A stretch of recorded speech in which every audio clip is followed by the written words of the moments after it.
Well, here I am nailing in some rafters into these Simpson brackets. I've got a quick tip for you, but first things, eye protection, hearing protection, of course. Alright, so what we have are LUS210Zs. Well, here we are nailing off hangers for the rafters to the beam. And these are supposed to toenail a 16-penny nail into these holes here. I've just been using my nail gun. It's working pretty well. Take your time, line it up correctly. Hearing protection, eye protection on. 1, 2, 3. If you're a pretty decent shot with the gun, you can get it. Come to the other side. This is my left hand, so this is a little bit harder.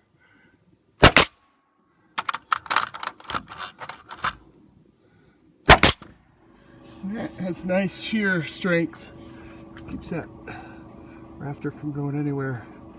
Well, another quick tip for Simpson hardware.